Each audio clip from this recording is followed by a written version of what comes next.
네, 클로징벨 나옵니다. 마감 동향부터 살펴보도록 하겠습니다. 장혜진 앵커, 지난 금요일 미국 시장이 어떻게 마감됐을까요? 네, 현지 시간 17일 뉴욕 증시는 트럼프 대통령의 경제 재개에 대한 발언으로 정상화에 대한 기대감이 커진 가운데 코로나19 치료제 렘데시비르의 임상 효과가 입증되면서 탄력을 받아 상승 마감했습니다. 주간으로는 2주 연속 랠리에 성공을 한 것인데요. 다우지수는 주간 기준으로 2.2%, 나스닥이 6.1%, S&P 500 지수가 3%의 오름세로 마감을 했습니다. 다우지수가 이날 큰 폭으로 오르면서 24,000선을 넘겼는데요. 이는 지난달 3월 10일 이후 5주 만에 처음입니다. 업종별로는 에너지가 10.43%, 금융주도 5.57% 넘게 오르면서 강한 흐름을 보여줬습니다. 일각에서는 효과적인 코로나19 치료제가 나온다면 증시는 앞으로 더 강하게 반등할 수 있다고도 내다봤는데요. 또 보잉을 비롯해 폭스바겐과 도요타는 이번 주에 생산 공장 가동을 다시 재개할 것이라고 밝혔습니다. 시장에 이것이 호재로 작용을 했고요. 한편 미국의 향후 3에서 6개월 동안의 경기 전망을 나타내는 경기 선행지수는 사상 최대폭으로 하락을 했습니다. 3월 지수가 전달보다 6.7% 급락한 104.2를 기록했는데 이는 지수가 집계된 이래 60년 만에 가장 큰 낙폭이라고 설명을 했습니다. 이날 시장에는 별다른 영향은 없었지만 4월 지수는 더 악화할 것이라는 전망이 나오면서 앞으로의 향방에도 더 주목해 봐야겠습니다. 보다 자세한 마감 상황을 함께 확인을 해보시죠. 트럼프 대통령이 이날 5월 1일 이전에도 주별로 자율적으로 경제 재개가 가능하다면 이 3단계의 가이드라인을 제시를 했는데요. 이 소식에 힘입어 3대 지수 일제히 상승 출발을 했습니다. 다우지수는 1% 넘게 오르며 출발을 했고요. 큰 등락은 없었지만 장 후반의 상승폭을 더욱 확대해 나가면서 3%에 가까운 상승세로 마감을 했습니다. 24,242포인트의 거래를 마쳤고요. 다음으로 나스닥 지수는 1.38% 오른 8,650포인트의 거래를 마쳤습니다. 등락을 거듭하면서 상승폭을 모두 반납하는 듯 했지만 장 후반에 만회를 하는 모습이었습니다. 마지막으로 S&P 500 지수까지 확인을 해보시면요. 2.68% 올랐습니다. 2,874포인트의 장을 마쳤고요. 비교적 완만한 오름세를 보이며 장을 마감했습니다. 이날 3대 지수는 모두 오르며 장을 마쳤는데요. 상품 시장은 어땠나요? 상품 시장에서도 위험자산 선호 심리가 강화된 움직임이 나타났습니다. 일단 먼저 금 가격의 경우에는 위험자산 선호 심리 덕분에 금 가격이 2% 하락하는 모습이 나타났는데요. 지난 금요일에 트럼프 대통령이 경제 정상화 계획을 발표한 것뿐만 아니라 이 코로나19의 이 치료제가 개발될 것이라는 기대감, 이런 것들이 작용을 하면서 국제 금 가격이 2% 하락한 채 마감됐습니다. 장 초반만 하더라도 1,733달러까지 오르기도 했지만 이게 낙폭을 크게 확대를 하면서 결국은 1,694달러까지 내려온 채 마감이 됐고요. 지금까지 1,694달러에 마감이 됐습니다. 한편 이런 가운데 국제 유가의 경우에는 꽤 큰 폭의 낙폭을 기록했습니다. WTI 가격을 5월물을 먼저 살펴보면요. 5월물이 거의 8%나 급락하면서 마감이 됐죠. 5월물은 18.12달러에 마감이 됐습니다. 수요 부진에 대한 우려가 있기 때문인데 하지만 이게 6월물을 살펴보면 바로 다음 월물은 25달러에 마감해서 1.5% 하락으로 그쳤는데요.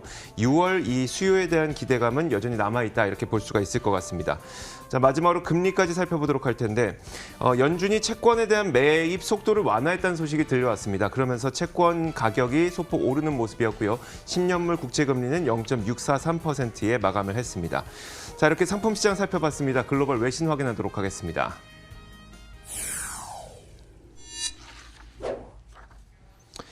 자, 지난 주말 사이에 이 주목받았던 글로벌 외신 몇 가지 살펴보도록 하겠습니다. 장혜진 앵커, 첫 번째 소식은요. 네, 뉴욕주의 코로나19 입원자 수가 감소하고 있다는 소식이 나왔습니다. 이런 가운데 쿠오모 주지사는 정부에 코로나19 검사를 지원해 줄 것을 요청했는데요. 함께 기사로 확인을 해보시죠. 앤드류 쿠오모 뉴욕 주지사는 뉴욕주가 코로나19 입원자 수가 계속해서 줄어들고 있다고 전했습니다. 이와 함께 지난 3일간의 흐름을 보면 코로나19의 확산세가 정점을 지나 위축되기 시작했다면서, 하지만 아직까지 좋은 상황에 놓인 것은 아니라고 설명을 했는데요. 미국의 뉴욕주 코로나19 사망자는 2주간 최소치를 보였습니다. 500명대를 기록하면서 상당히 많이 줄어든 것으로 확인을 해볼 수 있었습니다. 쿠오모 주지사는 주 내에 사업시설과 다른 공공장소를 재개하기 위해서는 코로나19 진단검사 범위를 확대시켜야 할 필요가 있다면서 연방정부의 이러한 진단검사를 시행하기 위해 필요한 화학시약을 만드는 뉴욕주 내 실험시설에 도움을 줄 것을 요청을 했습니다. 또 그는 이전에 트럼프 대통령이 주 정부별로 자율적으로 이 대통령이 경제 재개를 지시하는 것은 상당히 반대라고 시기상조라고 입장을 밝힌 바 있는데요. 그는 각주의 코로나19와 관련해 봉쇄 조치 해제를 명령할 권한이 없다면서 주마다 대응을 달리 한다면 상황은 더 심각해질 수 있다고 예측을 하기도 했습니다. 앞으로도 확진자 수와 사망자 수가 계속해서 줄어들었다 이런 소식을 전해드릴 수 있기를 바랍니다. 자, 코로나의 확산이 이렇게 조금씩 완화되는 모습을 보이게 되자 그럼 이 코로나의 책임은 누구인 것에 대한 이 공방이 계속되고 있는데요. 트럼프 대통령이 지난 주말 사이에 중국이 고의적 책임이 있다면 중국은 그 책임을 물어야 될 것이라고 밝혔습니다. 트럼프 대통령이 경고했다는 제목이 이제 로이터 통신을 통해서 우리가 확인해 볼 수가 있고요. 트럼프 대통령은 백악관 브리핑을 통해서 이렇게 얘기를 했습니다. 팬데믹이 시작되기 전에 중국은 이를 막을 수 있었지만 그렇게 하지 않았다면서 만에 하나 중국의 고의적 책임이 있다면 이에 대한 책임을 물을 것이다 라고 밝히기도 했습니다. 특히 트럼프 대통령은 이 우한 바이러스 실험실에 대한 의혹을 이 자리에서 제기를 했는데요. 그는 허베이성 우한에 위치한 바이러스 실험실에서 바이러스가 퍼지기 시작했는지 미국 당국이 현재 확인을 하고 있다고 밝혔고요. 중국은 당연히 이에 대해서 반박의 성명을 발표해서 중국 외교부 대변인은 이 미국은 정치 노름을 그만하고 역병 확산이나 막아라라고 비판을 하기도 했습니다. 얼마 전까지만 해도 서로 이제 마스크를 수출하는 등 공조하는 움직임을 보이기도 했던 미국과 중국이 다시 한번 날선 견제를 시작하고 있습니다. 네, 다음으로 종목 뉴스까지 확인을 해보시죠. 골드만삭스에서 애플에 대한 전망치를 조금 내렸습니다. 애플의 등급을 매도로 떨어뜨리고요. 아이폰 매출 감소를 전망을 했는데요. 함께 기사로 보시면 골드만삭스는 애플의 목표 주가를 250달러였던 것을 233달러로 하향 조정을 했습니다. 추천 등급도 매도로 떨어뜨렸는데요. 이렇게 추천 등급과 목표 주가를 떨어뜨리는 하향 조정하는 것은 골드만삭스가 올해 아이폰 수요 예측치를 세 번째 하락시키면서 하향 조정한 뒤에 나왔습니다. 코로나19로 인해 소비자들의 자신감이 크게 떨어졌다면서 이로 인해 스마트폰 교체율이 낮아졌고 내년에도 스마트폰 매출 전망은 약간 어려울 것으로 예상을 하고 있는데요. 여기에 올해 아이폰 출시 역시 연기될 것으로 전해지면서 더욱 시장은 악화될 것으로 전망을 하고 있습니다. 단기적으로는 2분기 아이폰 판매 대수가 36%나 급감할 것으로 예상을 하고 있고요. 애플의 아이튠즈 등의 서비스 부문 역시 심각한 성장 둔화를 겪을 것으로 예상을 하면서 비관적인 입장을 내놨습니다. 애플의 내년 주당 순이익도 전망을 해봤는데 주당 순이익은 EPS 전망치죠. 12% 내린 13.17달러로 하향 조정을 했고요. 올해 같은 경우에는 11.31달러에 그칠 것으로 내다봤습니다. 골드만삭스는 애플의 목표 주가를 하향 조정하면서 애플의 공급업체인 퀄컴 역시 이런 흐름을 피해가지 못할 것이라고 전망을 했습니다. 자, 이어서 아마존입니다. 영국의 반독점 당국, 우리나라로 치면 공정위 정도가 될 것 같은데요. 반독점 당국이 영국 배달업체 딜리버루에 대한 아마존 투자를 승인을 했는데 이게 코로나 덕분이라고 합니다. 코로나 덕분에 아마존이 유럽 배달 시장에 진출하는 발판을 마련했다는 평가가 나오고 있습니다. 관련 내용 살펴보도록 하겠습니다.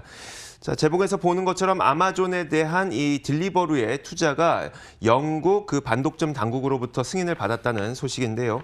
영국 반독점 당국은 우리나라로 치면 공정위와 같은 조직이기 때문에 이 CMA라고 부릅니다. 그런데 이 아마존은 영국의 배달업체인 딜리버루에 대해서 작년 5월에 5억 7,500만 달러의 이 투자를 시도를 했었고요.